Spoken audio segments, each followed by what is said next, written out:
ಹಾಲಲ್ಲಿ ಜೇನು ಗುಡಿ ಕಟ್ಟದೇನು, ನೀರಲ್ಲಿ ಮೀನು ಅಡಿ ಮುಟ್ಟದೇನು, ಆ ದೈವದಾಜ್ಞೆನೆ ಎಲ್ಲಾನು. ಹೇ ಶಾರದೆ ದಯ ಪಾಲಿಸು, ಈ ಬಾಳನು ಬೆಳಕಾಗಿಸು. ಹೇ ಶಾರದೆ ನಾಟ್ಯ ಅನ್ನೋದು ನಾದ ಅಂತ.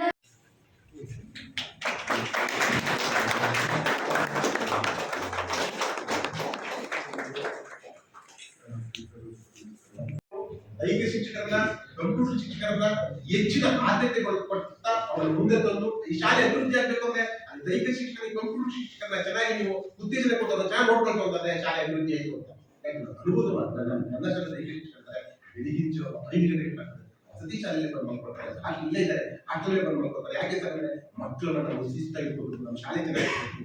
ನಾನು ಹಾಸ್ಟೆಲ್ ಮಕ್ಕಳು ಬಾಯ್ಸ್ ಹಾಸ್ಟೆಲ್ ಮಲ್ಕೊಳ್ತಾ ಇದ್ದೆ ಸರ್, ನೀವೆಲ್ಲ ನಾನು ಬರ್ತೀನಿ ಮಲ್ಬೇಕು, ನನ್ನ ಮಕ್ಕಳು ಚೆನ್ನಾಗಿರ್ಬೇಕು, ಮಕ್ಕಳು ಪ್ರೊಟೆಕ್ಷನ್ ಅಂತ ದೈಹಿಕ ಶಿಕ್ಷಕರನ್ನ ನಾವು ಪ್ರೇರೇಪಣೆ ಮಾಡಬೇಕು, ಸ್ಮರಿಸಬೇಕು, ಗೌರವಿಸಬೇಕು.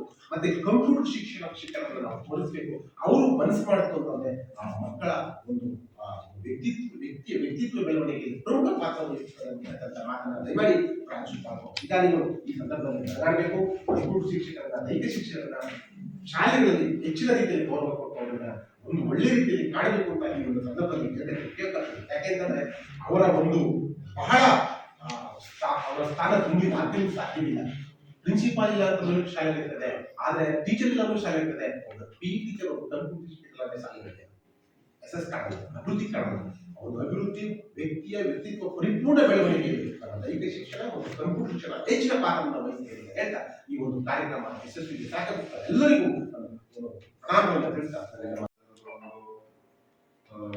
ಒಂದು ಲಾಭವನ್ನ ತಾವೆಲ್ಲ ಪಡೆದಿರಿ ಅಂತ ಅನ್ಕೊಂಡಿದ್ದೀನಿ ಹೇಳಿದ್ದಾರೆ. ಮತ್ತು ಇವತ್ತಿನ ಒಂದು ಸೆಷನ್ ಆಗುತ್ತೆ ಅಂತ ನಾನು ಅನ್ಕೊಂಡಿದ್ದೀನಿ.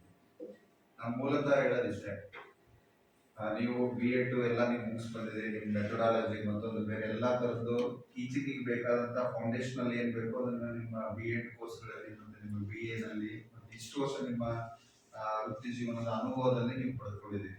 ನಾನಾ ಥರದ ಬ್ಯಾಚ್ಗಳನ್ನು, ಬೇರೆ ಬೇರೆ ಥರದಂಥ ವಿದ್ಯಾರ್ಥಿಗಳನ್ನು ಎಲ್ಲ ನೀವು ಅವರನ್ನು ಹ್ಯಾಂಡಲ್ ಮಾಡಿದ್ದೀರಿ ಮತ್ತು ಅವ್ರಿಗೆ ಟೀಚಿಂಗಲ್ಲಿ ನೀವು ಎಫರ್ಟ್ ಹಾಕಿದ್ದೀರಿ. ನಿಮ್ಮಲ್ಲಿ ಆ ಒಂದು ಅನುಭವ ಇಟ್ಕೊಂಡು ನೀವು ಈ ಒಂದು ತರಬೇತಿಯ ಒಂದು ಲಾಭವನ್ನು ಪಡೆಯಬೇಕು ಅಂತ. ಬಟ್ ನಮ್ಮ ಶಿಕ್ಷಣ ವ್ಯವಸ್ಥೆಯಲ್ಲಿ ಏನಾಗ್ಬಿಟ್ಟಿದೆ ಅಂತಂದ್ರೆ, ಇವಾಗ ಒಂದು ಹಿತಾಸ್ಥಿತಿ ಅನ್ನೋದೊಂದು ರೂಢಿ. ಪ್ರತಿ ವರ್ಷ ನಮಗೆ ಒಂದು ಪ್ಯಾಟರ್ನ್ ಇದೆ, ಆ ಪ್ಯಾಟರ್ನ್ ಪ್ರಕಾರ ನಮ್ಮಲ್ಲಿ ಸಿಲೆಬಸ್ ಇರುತ್ತೆ, ನಾವು ಮಕ್ಕಳಿಗೆ ಹೇಳ್ತೇವೆ.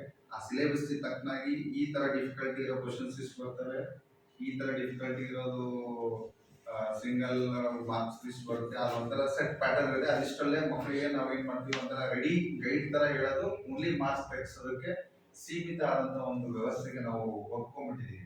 ಶಾಲೆಯಲ್ಲಿ ಆಯೋಜಿಸಿದ್ದೀರಾ ಈ ಒಂದು ಸಭೆಗೆ ಮುಖ್ಯ ಅತಿಥಿಗಳಾಗಿ ಆಗಮಿಸಿರ್ತಕ್ಕಂತಹ ಕ್ರಿಯಾಶೀಲ ಉಪನಿರ್ದೇಶಕರಾದಂತಹ ಶ್ರೀಯುತ ಸಿದ್ಧಲಿಂಗೇಶ್ವರ, ಹಾಗೆ ಮತ್ತೊಬ್ಬ ಕ್ರಿಯಾಶೀಲ ಅಧಿಕಾರಿಗಳಾದಂತಹ ಮಂಡ್ಯ ಜಿಲ್ಲಾ BCM ಜಿಲ್ಲಾಧಿಕಾರಿಗಳಾದಂತಹ ಶ್ರೀಯುತ ಶ್ರೀನಿವಾಸ್ ಅವರೇ, ಹಾಗೆ ವೇದಿಕೆ ಮೇಲಿರ್ತಕ್ಕಂತಹ ಪ್ರಸನ್ನ ಅವರೇ, ಹಾಗೆ ರಾಘವೇಂದ್ರ ಅವರೇ, ಹಾಗೆ ಈ ಶಾಲೆಯ ಪ್ರಾಂಶುಪಾಲರಾದಂತಹ ಶ್ರೀಯುತ ಮೋಹನ್ ಕುಮಾರ್ ಅವರೇ. ಈಗ ಸುಮಾರು ಒಂದು ದಿನ ಕಳೆದ ನೆನ್ನೆ ಕಾರ್ಯಕ್ರಮವನ್ನು ಕೇಳಿದ್ದೀರಾ, ಇವತ್ತು ಕೇಳ್ತಾ ಇದ್ದೀರಾ.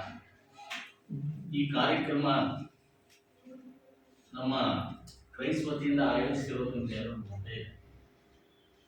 ಇದರಲ್ಲಿ ನೀವು ಇಬ್ಬರು ಒಂದು ಶಾಲೆಗೆ ಆಯ್ಕೆ ಮಾಡಿಕೊಂಡು ಈ ಕಾರ್ಯಕ್ರಮವನ್ನು, ಈ ಒಂದು ತರಬೇತಿಯನ್ನು ನಿಮಗೆ ಕೊಡಲಾಗ್ತಾ ಇದೆ.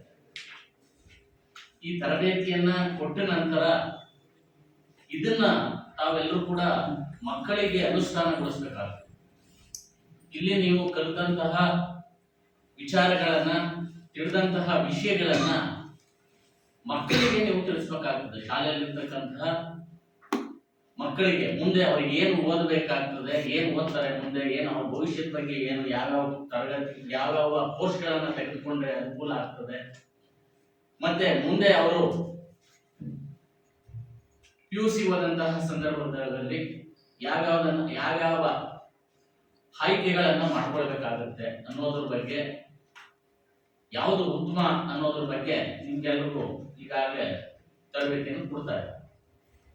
ಇದು ಶಾಲೆಗಳಲ್ಲಿ ಯಶಸ್ವಿ ಆಗ್ಬೇಕು ಅಂತ ಹೇಳಿದ್ರೆ ತಾವೆಲ್ಲರೂ ಈಗ ಏನು ನೀವು ಈಗ ತರಬೇತಿಯನ್ನ ತೆಗೆದುಕೊಳ್ತಾ ಇದ್ದೀರೋ ಅದನ್ನ ಶಾಲೆಯ ಮಕ್ಕಳಲ್ಲಿ ಅನುಷ್ಠಾನಗೊಳಿಸಬೇಕಾಗುತ್ತೆ ತಾವೆಲ್ಲರೂ.